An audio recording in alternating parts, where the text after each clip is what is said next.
இயேசு அந்த இடத்திலே வந்தபோது அண்ணாந்து பார்த்து அவனை கண்டு சகேவே நீ சீக்கிரமாய் இறங்கி வா, இன்றைக்கு நான் உன் வீட்டிலே தங்க வேண்டும் என்றார். இன்றைக்கு உன் வீட்டிலே தங்க வேண்டும் என்றார். இன்றைக்கு உன் வீட்டிலே தங்க வேண்டும். அல்லேலூயா. அருமையான சகோதரனே சகோதரியே, சீக்கிரமாய் இறங்கி வா, இன்றைக்கு நான் உன் வீட்டிலே தங்க வேண்டும். தேவாதி தேவன், அருமையான சகோதரனே சகோதரியே, சம்பவம் வேதத்தில் இருக்கிற இந்த சம்பவம், குள்ளமான ஒரு மனுஷன், அவன் ஒரு ஆயக்காரன், வரி வசூலிப்பவன் என்ற அர்த்தம். அநேக மனுஷர்கள் அவனை பாவியான மனுஷன் என்று சொல்லுவாங்க. அவன் இயேசுவை குறித்து அறிந்து இவர் எப்படிப்பட்டவரோ என்று பார்க்க வகை தேடி காட்டாத்தி மரத்தின் மீது ஏறி அமர்ந்து அப்படி வருகை எதிர்பார்த்து கொண்டிருக்கிறான். இயேசு வந்தார். வந்தவர் அந்த இடத்துல நின்றார். அண்ணாந்து பார்த்தார். சகேவே, சீக்கிரமாக இறங்கி வா, இன்றைக்கு உன் வீட்டிலே தங்க வேண்டும். ஆண்டவர் கேட்கிற மிகப்பெரிய ஒரு ஆசீர்வாதமான ஒரு வார்த்தை எதுன்னா, இன்றைக்கு உன் வீட்டிலே தங்க வேண்டும். நம் தேவனாகி கர்த்தராகிய இயேசு கிறிஸ்து இன்றைக்கு நம் வீட்டில் தங்கும்படியாய் ஒரு வார்த்தைகள் நமக்கு கொடுக்கிறார். அருமையான சகோதரனே சகோதரியே, அவர் நம்மிடத்தில் தங்குபடியாய் கடந்து வந்திருக்கிறார். நம்முடைய இருதயத்தில் தங்குபடியாக வந்திருக்கிறார். இதுதான் அவருடைய ஆலயம். இங்கே தேவன் தங்குபடியாக வருகிறார். நம்மை நேசிக்கிற தேவாதி தேவன் அவர் தங்குபடியாக வருகிறார். இன்றைக்கு, என்னைக்கோ இல்லை, இன்றைக்கு உன் வீட்டிலே தங்க வேண்டும். இன்றைக்கு உன் வீட்டில் தங்க வேண்டும். இன்றைக்கோ அல்ல, இன்றைக்கு உன் வீட்டில் தங்க வேண்டும். சகேவு போல நாம் ஒருவேளை அவர் எப்படிப்பட்டவரோ என்று பார்க்க வகை தேடியவர்களாக இருக்கலாம். பாரம்பரியமாய் அநேகம் சொல்வதற்கு நம்ம ஆலயத்துக்கு வந்து போகிற மனுஷனாக இருக்கலாம். அல்லது கட்டுகளோடு கூட என்னை விடுவிக்க மாட்டாரா என்று சொல்லி அங்கலாய்ப்போடு வருகிறவர்களாக இருக்கலாம். துக்கத்தோடு, துயரத்தோடு, கண்ணீரோடு, கவலையோடு கூட வருகிறவர்களாக இருக்கலாம். யாராக இருந்தாலும் என் தேவாதி தேவன் சொல்லுகிற வார்த்தை, இன்றைக்கு உன் வீட்டிலே தங்க வேண்டும். அல்லேலூயா. என்னைக்கோ இல்லை, இன்றைக்கும் உன் வீட்டில் தங்க வேண்டும். இன்றைக்கே உன் வீட்டில் தங்க வேண்டும் என்று சொன்னால்,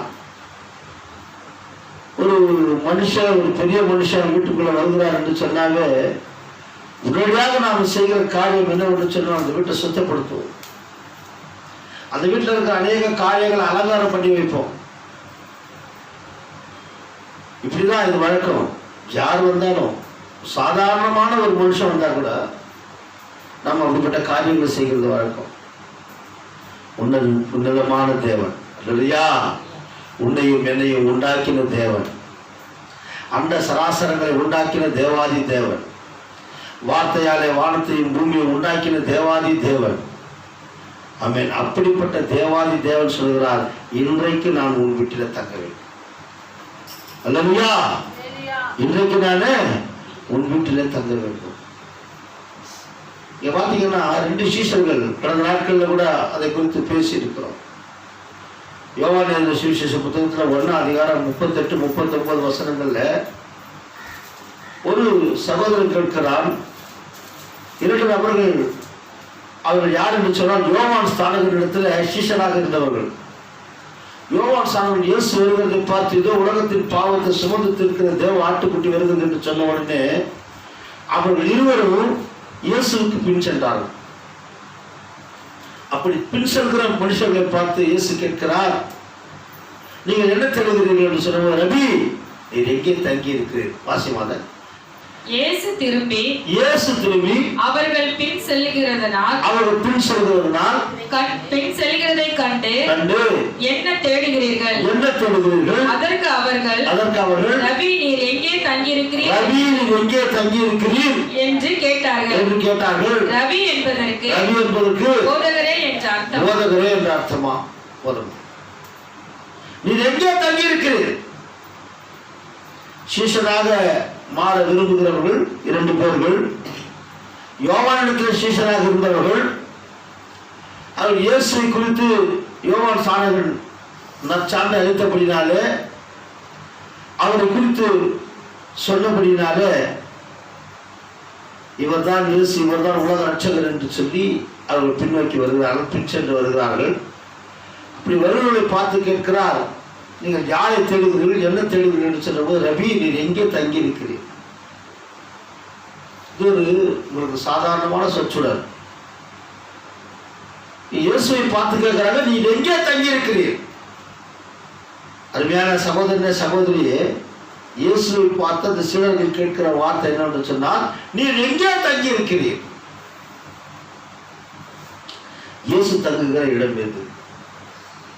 ஆண்டவர் சொன்னார் அடுத்த வசனத்தில், நீ வந்து பாரு. அவர் வந்து பாரும் என்றார். அவர்களும் அவரோடு தங்கினாங்க, சீஷனாக மாறி போனாங்க. அருமையான சகோதரனே சகோதரியே, அவர் தங்குகிற இடம் எது? இங்க பாத்தீங்கன்னு சொன்னா, சகையை பார்த்து சொல்லுகிறார் ஆண்டவர், நான் உன் வீட்டிலே தங்க வேண்டும். இப்போ இதை பார்க்கிற மனுஷர்கள் அநேகர் சொன்னாங்க, பாவியான மனுஷன் ஆயிற்று, இவன் பொல்லாதவன் ஆயிற்று, இவன் வரி வசூல் செய்யும் போது கடினமாய் வரி வசூல் செய்வானே, இவன் அநேகரை சிறைப்படுத்துவானே, இவனை பார்த்தவுடன் அநேக ஜனங்கள் பயந்து நடுங்குவார்களே, இவன் பாவியான மனுஷன் ஆயிற்று, இயேசுவானவர் இவன் வீட்டில் தங்குபடியாக போனாரு. அங்கேயே சொல்றாங்க, அந்த வசனத்துல நீங்க அடுத்தது பார்த்தீங்கன்னு சொன்னாங்க, சுற்றி இருக்கிற ஜனங்கள் சொன்னாங்கன்னா, இவர் பாவியான மனுஷனத்துல தங்குபடியாக போனார். ஆண்டவர் சொல்றாரு, ஆமேன் சொல்றோம். யாருக்கு வேணுமாமா? ஆமேன். ஆண்டவர் யாரை பார்க்க வந்தார் என்று சொல்லி பிறகு அங்கே சொல்லுகிறார், அருமையான சகோதரனே சகோதரியே, இறந்து போனதை தேடவும் ரட்சிக்குமே மனுஷகுமாரன் வந்திருக்கிறார் என்றார். அருமையான சகோதரனே சகோதரியே, இந்த கால வேளையில உங்களோடு தேவன் பேச விரும்புகிற காரியம் என்னவென்று சொன்னால், தேவன் தங்குகிற ஸ்தலமாக நீர் வாழ விரும்புகிறாயா? அல்லையா? அவன் பார்த்தீங்கன்னா, நான் இன்றைக்கு உன் வீட்டில் தங்க வேண்டும் என்று சொன்ன உடனே அவன் மனம் திரும்பிட்டான். ரொம்ப நேரம் எடுத்துக்கல. 1ஆம் தேதி வரட்டும், ஜனவரி 1ஆம் தேதி வரட்டும், 31ஆம் தேதியில விட்டுறேன் அப்படிலாம் சொல்ல. அநேகர் தினம் பார்த்தீங்கன்னு சொன்னா, ஆண்டவர் இதை செஞ்சாருன்னா நான் அதை விட்டுறேன்னுவாங்க, இதை கொடுத்தாருன்னா நான் அதை செய்யணும்னு சொல்லுவாங்க. அப்படிலாம் பொருத்தனெல்லாம் பண்ணல. அவன் ஆண்டவர் யார் என்று பார்க்க நம்மள பாவின்றாங்க எல்லாரும். நம்மை பார்க்கிற ஜனங்கள் ஒவ்வொருவரும் நம்மை பாவி பாவி என்று வர்ணிக்கிறாங்க. ஆனால் இயேசு என்றவர் வருகிறார், அவரை எல்லோரும் உலக ரட்சகர் என்று சொல்லுகிறாங்க, தேவ குமாரன் என்று சொல்லுகிறாங்க, மனுஷகுமாரன் என்று சொல்லுகிறாங்க. அவர் எப்படி இருப்பார்? பாவினா நாம தான், இப்படிதான் இருப்பான். ஆனா உலக ரட்சகர் பாவங்களை நீக்கி ரட்சிக்கிறவர் எப்படி இருப்பார்?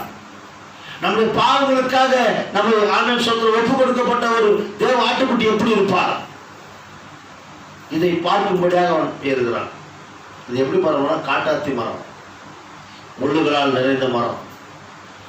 ஏறி அங்க அமர்ந்து பார்த்து கொண்டிருக்கிறான். ஆண்டவர் வந்தாரு, நின்னாரு, சீக்கிரமா இறங்கி வா, இன்றைக்கு உங்க வீட்டில் தங்குவேன்றார். அப்ப ஆண்டவர் தங்குகிற ஸ்தலம் பாவியானுடைய இருதயமா? அங்கதான் அவர் இழந்து போனார்.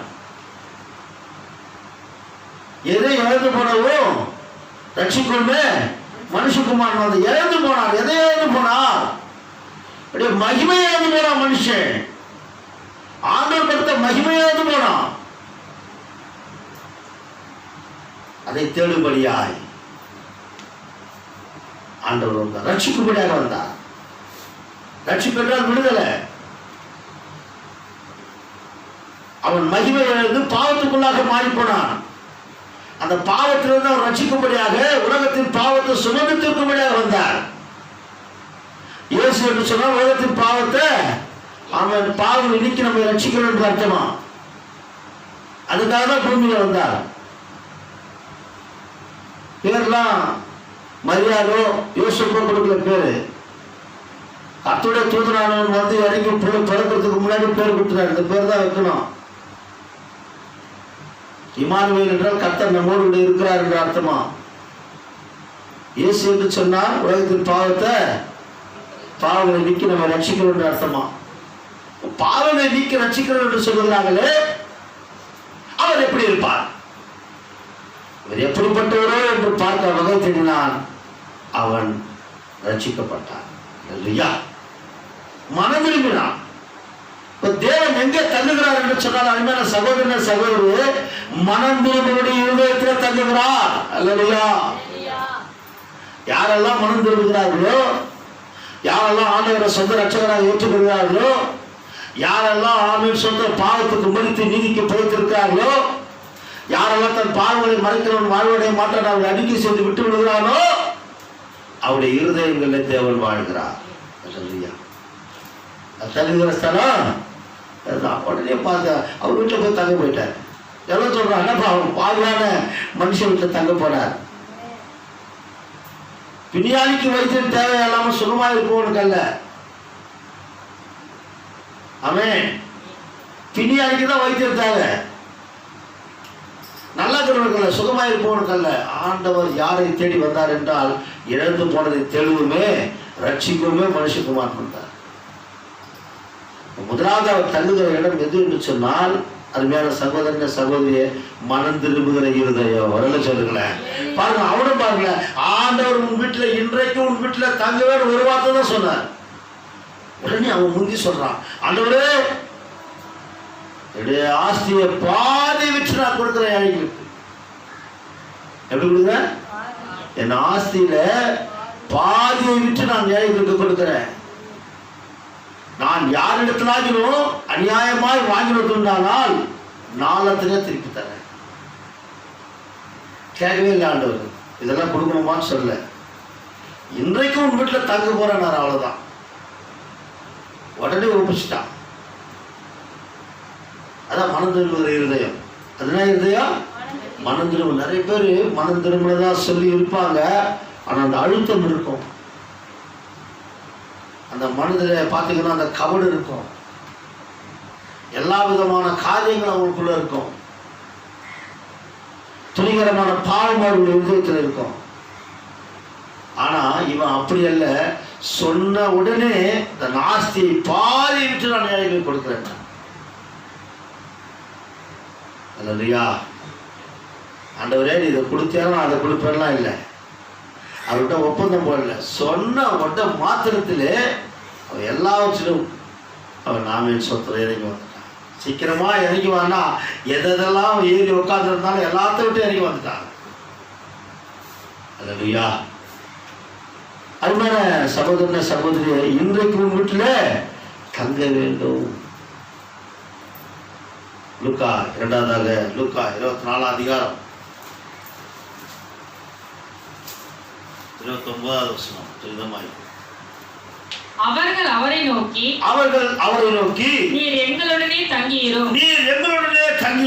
சாயங்காலம் ஆயிற்று, பொழுது போயிற்று என்று அவரை வருந்தி கேட்டுக்கொண்டார்கள். அப்பொழுது அவர் அவர்களுடனே தங்கும்படி உள்ளே போனார்.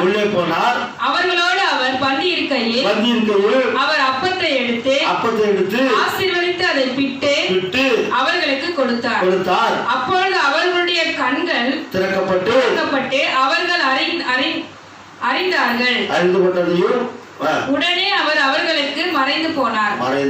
அல்லேலூயா.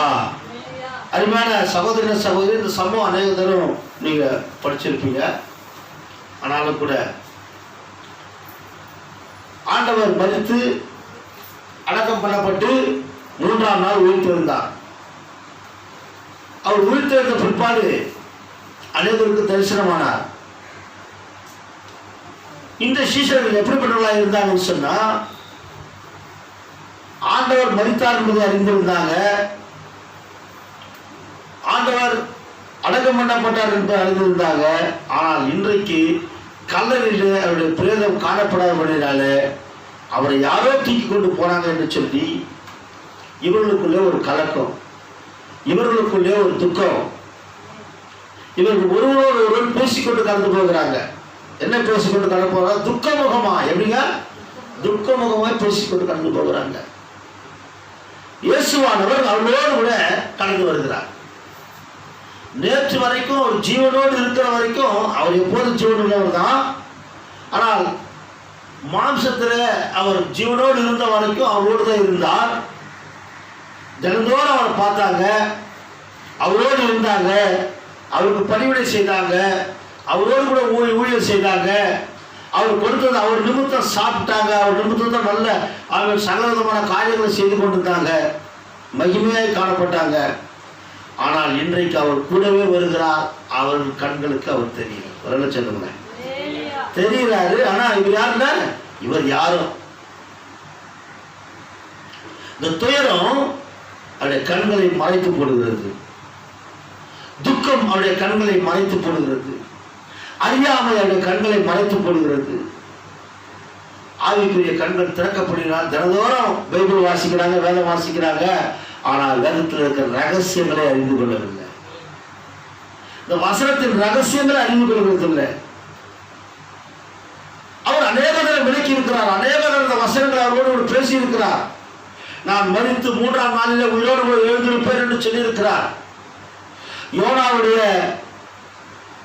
வாழ்க்கை குறித்து எடுத்து சொல்லியிருக்கிறார். யோனாவுடைய அடையாளத்தை சொல்லியிருக்கிறார். யோனா எப்படி மீனின் வயிற்றில் 3 நாள் இருந்தாரோ அதே போல மனுஷகுமாரன் 3 நாள் வயிற்றில் இருப்பார் என்று சொல்லியிருக்கிறார். கல்லறையில் இருப்பார் என்று சொல்லியிருக்கிறார்.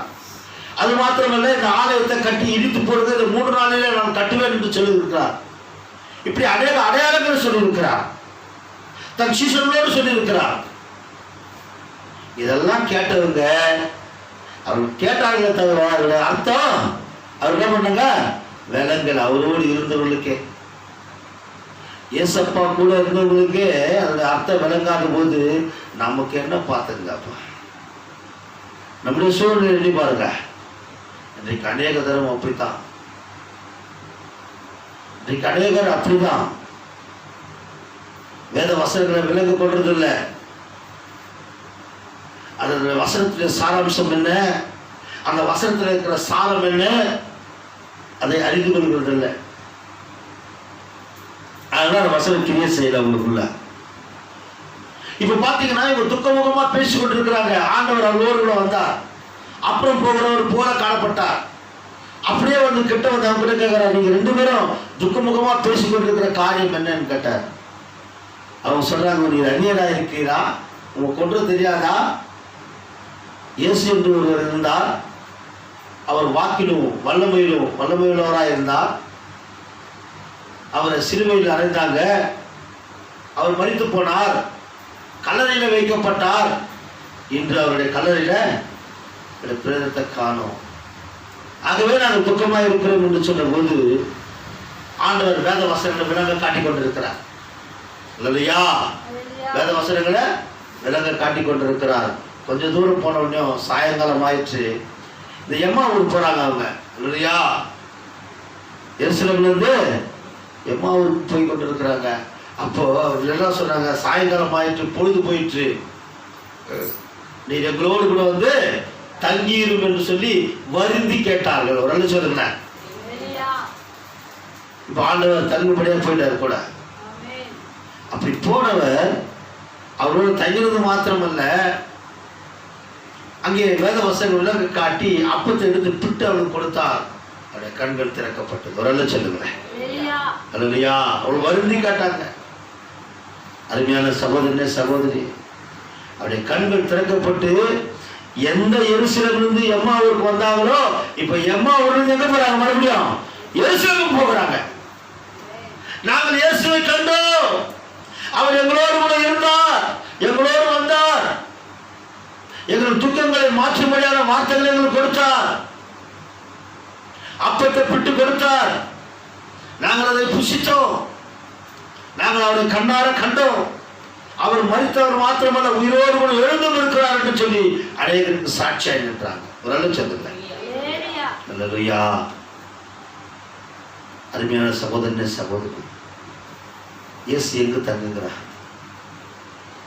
துக்கமாய் இருக்கும் போது, கண்ணீரோடு இருக்கும் போது, கலக்கத்தோடு இருக்கும் போது நீங்கள் வருந்தி கேட்பீர்கள் என்று சொன்னால், ஐயோ எனக்கு யாரும் இல்லை, இயேசுவே நீர் வாரும் என்று சொல்லி நீங்க அவர் அழைப்பீர்கள் என்று சொன்னார், என்னோடு கூட தங்கிடும். நான் தனித்து இருக்கிறேன், என்னை சுற்றிலும் எல்லோரும் இருக்கிறாங்க, ஆனால் எனக்கோ தனித்து காணப்படுவது போல காணப்பட்டு கொண்டிருக்கிறேன். ஆண்டவரே, நீர் என்னோடு கூட தங்கிடும் ராஜா, நீர் என்னோடு கூட தங்கிடும் என்று சொல்லி பாருங்க. ஆண்டவர் உங்களோடு கூட தங்குவா. ஆண்டவர் உங்களோடு கூட தங்குவா. உங்கள் அறியாமையை எடுத்து போடுவா. உங்கள் ஆவிக்குரிய கண்களை திறந்து வைப்பார். நீங்கள் அறியாத ரகசியங்களை தேவனாகிய கர்த்தர் உங்களுக்கு அறிவிப்பார். நீங்கள் துக்கமா இருக்கும் போது, கண்ணீரோடு காணப்படும் போது, கவலையோடு காணப்படும் போது, அநேக ஜனங்கள் மத்தியில் இருந்தாலும் நீங்கள் தனித்து இருப்பதாக உணரும் போது, இயேசுவே நான் தனித்து இருக்கிறேன், என்னை விட்டு எங்கு போகிறீர், என்னோடு கூட தங்கிடும் என்று சொல்லி பாருங்க. ஆண்டவர் உங்களோடு கூட தங்கி இருப்பார். உடனே சொல்லுங்க. இப்படிப்பட்ட அனுபவம், அநேக அனுபவங்களை உடையவர்தான். என் சிறகு கூட அப்படிப்பட்ட ஒரு காரியங்களை நான் கண்டிருக்கிறேன். ஒரு சகோதரி வீட்டில் ஜெபம் பண்ணும்போது, அருமையான சகோதரனே, சகோதரி, இப்படிப்பட்ட காரியங்கள் தேவன் மனம் திரும்புகிற இருதயம் யாரிடத்தில் இருக்கிறதோ அங்கே தேவன் தங்குகிறார். துக்கத்தோடு, கண்ணீரோடு, கவலையோடு கூட யார் வருந்தி கேட்கிறார்களோ அவர்களோடு கூட தேவன் தங்குகிறார். அவன் எப்படிப்பட்டவர்களா இருக்கணும்? ஒருவேளை மனம் திரும்பாதவர்களா இருந்தால், இன்றைக்கு மனம் திரும்பி, ஆண்டவரே சகோ வீட்டில் தங்கினீரே, என் வீட்டில் வந்து தங்கும் என்று சொன்ன இல்லையா? எம்மா விஷயங்கள் துக்கத்தோடு இருக்கும்போது அவரோடு வந்து வேத வசனங்கள் விளக்க காட்டி, அவர்கள் வீட்டில் தங்கினீரே ஆண்டவரே, அவரோடு கூட தங்கினீரே, நானும் துக்கமா இருக்கிறேன் ஆண்டவரே, என் வீட்டில் வந்து தங்கும், நிச்சயமாய் வருவார். அல்லேலூயா. மூன்றாவது அருமையான சகோதரன சகோதரி காரியத்தை நாங்கள் மத்தியில் வாசிக்கிறேன். யோவான் எழுதின சுவிசேஷ புத்தகம் 4ஆம் அதிகாரம் 40வது வசனம். யோவான் 4:40. சமாரியா அவரிடத்தில் வந்து தங்களிடத்தில் தங்க வேண்டும் என்று அவரை வேண்டிக் கொண்டார்கள். அவர்கள் 2 நாள் அங்கே தங்கினார். ஹல்லேலூயா. சமாரியாவிலே நல்ல கவனிக்க பாருங்க, அங்க என்ன நடந்தது? இந்த சமாரியா தேசம் எப்படிப்பட்டதாக இருந்தது என்று சொன்னால், யூதர்கள் சமாரியோடு சம்பந்தம் கலவாதவர்களால் சமாரிய ஸ்திரீ அவரை நோக்கி, நீ யூதனா இருக்க சமாரிய ஸ்திரீக்கு எப்படி தண்ணீர் தாகத்துக்கு தாய் என்று கேட்கலாம் என்றார். இங்க பார்த்தீங்கன்னா ஆண்டவர் அவரோட சீஷர்கள் வருகிறாங்க. அப்படி வரும்போது சீஷர்கள் எல்லாம், ஆண்டவரே நாங்கள் பதார்த்தம் வாங்கி வரும்படியாக கடந்து போகிறோம் என்று சொல்லி அவர் கடந்து போகிறாங்க. ஆண்டவர் சொல்கிறார், எனக்கு இங்கேயே போஜனம் இருக்கிறது என்று சொன்னார். எனக்கு இங்கேயே போஜனம் இருக்குது என்று சொன்னார். அப்போ சொன்னாங்க, ஆண்டவர் நமக்கு தெரியாது எப்போ வாங்கி வைத்தாரோ என்று அவர்கள் கலங்கி கொண்டிருக்கிறதான வேலையில், நினைத்து கொண்டிருக்கிறதான வேலை இல்லை. மெய்யான போஜனம் ஆத்மா தான் எனக்கு மெய்யான போஜனம் என்று அறிவிக்கும்படியாக ஒரு கிணற்றில் போனார். அது யாருடைய கிணறுனா யோசேப்புடைய கிணறு.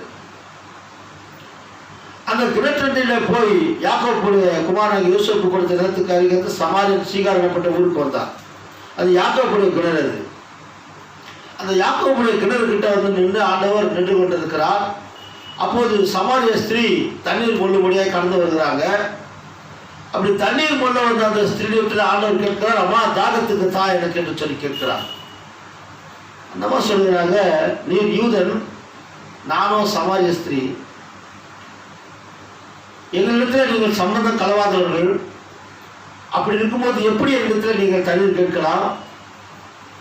மேலும் தண்ணீரை குடிக்க முடிக்கிற பாத்திரம் இல்லையே, எப்படி நீ கேட்கிறீர் என்று சொன்னபோது ஆண்டவர் சொன்னார், அம்மா உன்னிடத்தில் கேட்கிறவர் இன்னார் என்று அறிந்திருந்தால் நீ அவரிடத்தில் கேட்டிருப்பார், அவர் உனக்கு கொடுத்திருப்பார்.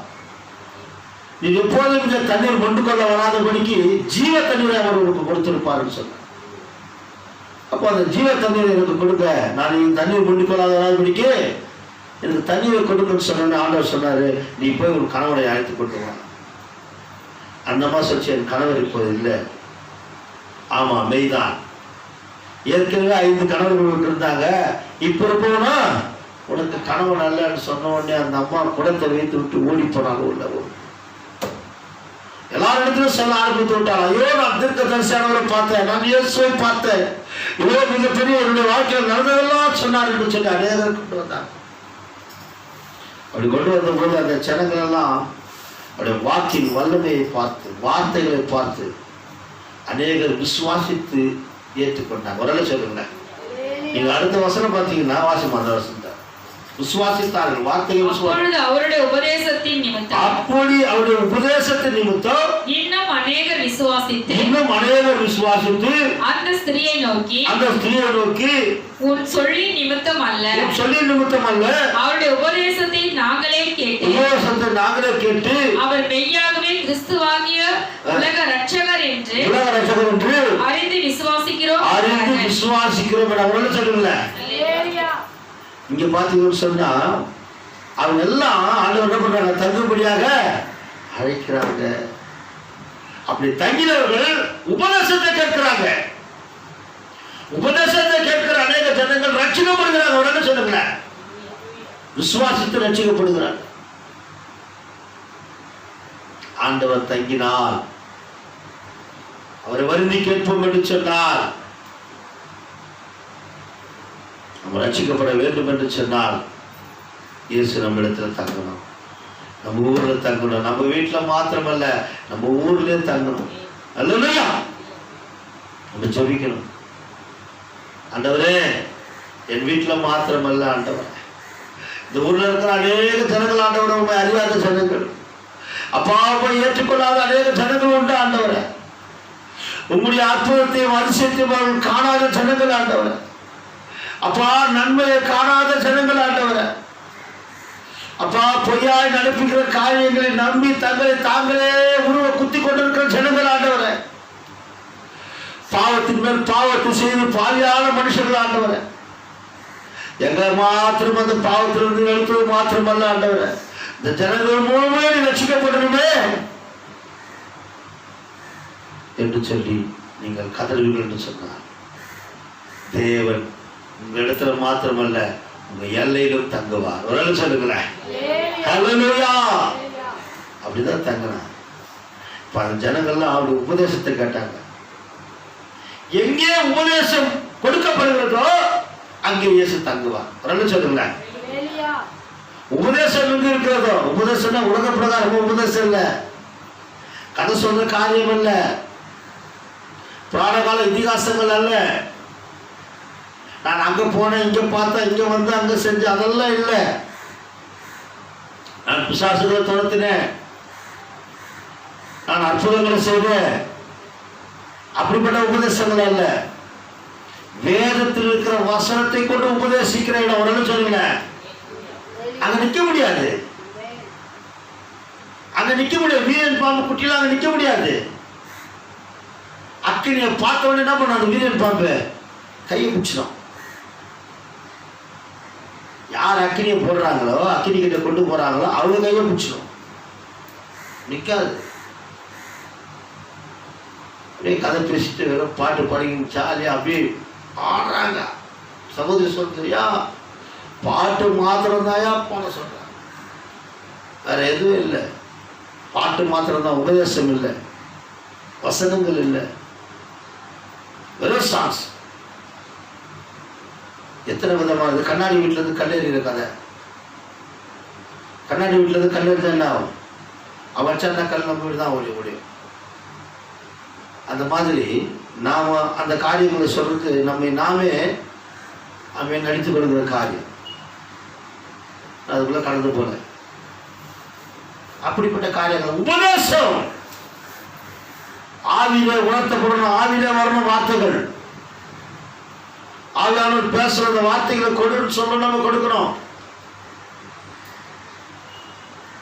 அப்படி வேதத்தின் ரகசியங்கள் அங்கே வெளிப்படும் போது இந்த உபதேசத்தின் நிமித்தம் அநேகர் மாற்றப்படுவாங்க. அல்லேலூயா. உபதேசம் முதல்ல மனம் திரும்புகிற இருதயம் எங்கே இருக்கிறதோ அங்கே தங்குவார். அல்லேலூயா. மனம் திரும்புகிற இருதயம் எங்கே இருக்கிறதோ அங்கே தங்குவார். அடுத்ததாக கவலை, துக்கம், தேரம் எங்கே இருக்கிறதோ, ஐயோ எனக்கு யாரும் இல்லை என்று சொல்லி யார் கலங்கி கொண்டிருக்கிறார்களோ அந்த இடத்துல தங்குவார். மூன்றாவதாக வசனம் எங்கே, வார்த்தைகள் எங்கே பிரசங்கிக்கப்படுகிறதோ அங்கே தங்குவார். நம்ம வீட்டில் அருமையான சகோதரன சகோதரி நல்லா கவனிக்க பாருங்க. நம்ம வீட்டில் இயேசு தங்கணும்னா 3 காரியங்கள் காணப்படும். முதல்ல மனதில் நமக்குள்ள இருக்கணும். இரண்டாவதாக துக்கத்தோடு அழுது ஆண்டவரே நீ வாரும் என்று வருந்தி கேட்கிற இருதயம் நமக்குள்ள இருக்கணும். மூன்றாவதாக உபதேசத்தை ஏற்றுக்கொள்கிற இருதயம் நமக்குள்ள இருக்கணும். எதனா ஒரு உபதேசம் பண்ணா உடனே இது எதுக்குல உடனே ஒருத்தர் பாப்பா பக்கத்துல இருக்குல்ல, ஆண்டவர் உனக்கு தான் பேசுறார், உனக்கு தான் பேசுறார், எனக்கு இல்லைன்னு வாங்க. அப்படி சொல்லுகிற இருதயம் அல்ல. அல்லேலூயா. எந்த வார்த்தைகள் புறப்பட்டு வந்தாலும் தேவன் நம்மோடு தான் பேசுகிறார். அல்லேலூயா. இன்னைக்கு காலை வேளையில இந்த 2வது மாதம் 2021 2வது மாதம் 1வது நாளில் தேவன் உங்களோடு முகமுகமாய் தொட்டமாய் பேசியிருக்கிறார். தேவன் தங்குகிற ஸ்தலம் எது? தேவன் தங்குகிற ஸ்தலம் எது? இன்னும் அநேக வசனங்கள் உண்டு, அநேக காரியங்கள் உண்டு. அவர் 2 நாள் தங்கிறது. ஆமென். அவர் 2 நாள் தாமதம் பண்ணாருன்னா அங்க அற்புதம் நடக்க போதுன்னு அர்த்தம். ஆமென். இப்ப போய் வாசித்துக் கொள்ளுங்க. 2 நாள் தங்குறாருன்னா அங்கே அற்புதம் நடக்கும்.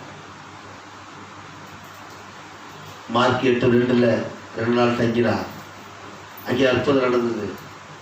யோவான் 11:5 2 நாள் தங்கினார், அங்கே அற்புதம் நடந்தது. மரித்து போன பிரேதத்தை உயிரோடு கூட எழுப்பினார். 4 நாட்களான பிரேதத்தை எழுப்பினார். 2 நாள் தங்கினார் அங்கெல்லாம். அருமையான சகோதரனே சகோதரி, இந்த காலை வேலையில் யோவான் 11 அதிகாரம் நீ வீட்டில் வாசித்து கொள்ளுங்க. அவர் அதெல்லாம் சொல்லி கேள்விப்பட்ட உடனே இன்னும் 2 நாள் அங்கே தங்கினார். ஆமென். நம்மெல்லாம் கண்களை மூடி ஒரு விஷயம் காலை வேலையில் அப்பா நாமெல்லாம் ஆண்டவர் நம்முடைய வாய்மொழியை கேட்கிறார். இன்றைக்கு உன் வீட்டிலே தங்க வேண்டும். இந்த வார்த்தை நீங்க சொன்னோம். இன்றைக்கு உன் வீட்டிலே தங்க வேண்டும் என்று சொன்னீரே, நீர் தங்கும். இன்றைக்கு உன் வீட்டிலே தங்க வேண்டும் என்று சொன்னீரே, எசப்பா என் வீட்டிலே தங்கும். இன்றைக்கு உன் வீட்டில் தங்க வேண்டும் என்று சொன்னீரே, என் வீட்டில் அவர் தங்கும். தகப்பனே, இந்த 2வது மாதம் 1வது நாளில் இந்த காலை வாழில் அதிகாலை வாழில் எசப்பா நீதாமே கொடுத்தது நல்ல வார்த்தைகளுக்காக நன்றி ராஜா. வார்த்தைகள் 30, 60, 100 பலன் தரட்டும். இந்த பிள்ளைகள் யாரெல்லாம் ஆண்டவர் இந்த வேலையில் மனம் திரும்புகிற இதயத்தோடு இருக்கிறார்களோ அங்கே நீர் தங்குவீராக ராஜா. யாரெல்லாம் துக்கத்தோடு ஐயோ அவரை நம்மளை மீட்டு ரட்சிப்பார் என்று எண்ணியிருந்தோம், அவன் கலங்கினது போல யாரெல்லாம் கலங்கி கொண்டிருக்கிறார்களோ, யாரெல்லாம் வாழ வழியில்லை என்று சொல்லி கலங்கி கொண்டிருக்கிறார்களோ அவர்கள் வீட்டில் தங்கிரும். தங்கிரும். எங்கெல்லாம் மெய்யான உபதேசம் கொடுக்கப்படுகிறதோ அந்த இடத்துல தங்கிடும். பிள்ளைகள் வாழ்ந்து செழித்திருக்கட்டும். இந்த வார்த்தைகளை கேட்கிற ஒவ்வொரு பிள்ளைகளையும் ஆண்டவர் வலைதளத்தின் மூலியமாய் கேட்கிற ஒவ்வொருவரையும் ராஜா இயேசு ஜீவிக்கிறார். தேவ சபையை சேர்ந்த ஒவ்வொருவரையும் ஆண்டவர் திருக்கரத்தில் ஒப்பு கொடுக்கிறப்பா. உம்மாலே சிறை கொள்ள பாயட்டும், உம்மாலே பதிலை தாண்டட்டும். ஒவ்வொருவரையும் பேர் பேராய் தனித்தனியாய் ஆசீர்வதியும் ஆண்டவர். ஆசீர்வதி ஏற்பட்ட கிறிஸ்து நாமத்தாலே ஜெபிக்கிறோம் எங்கள் ஜீவனுள்ள நல்ல பிதாவே. ஆமென். என் ஆத்துமாவே கர்த்தரை முழுமே பரிசுத்த நாமத்தை ஸ்தோத்திரி. என் ஆத்துமாவே கர்த்தரை ஸ்தோத்திரி. அவர் செய்த சகல உபகாரங்களை மறவாதே. ஆமென். கர்த்தராகிய இயேசு கிறிஸ்துவின் கிருபை, பிதாவாகிய தேவனுடைய அன்பு, பரிசுத்த ஆவியானவருடைய அன்யோன்யம் ஐக்கியமும் வழிநடத்தலும் இன்றும் என்றும் சதா சர்வ காலமும் வந்திருக்கிற அனைவரோடும் அவர்தம் குடும்பத்தாரோடும் சகல பரிசுத்தவான்களோடும் வலைதளத்தின் மூலமாய் கேட்டுக்கொண்டிருக்கிற ஒவ்வொரு சகோதரனும் சகோதரியும் இயேசு கிறிஸ்து வருகிற வரைக்கும் இருப்பதாக. ஆமென். அல்லேலூயா, அல்லேலூயா, அல்லேலூயா. கர்த்தர் தாமே உங்களை ஆசீர்வதிப்பார்.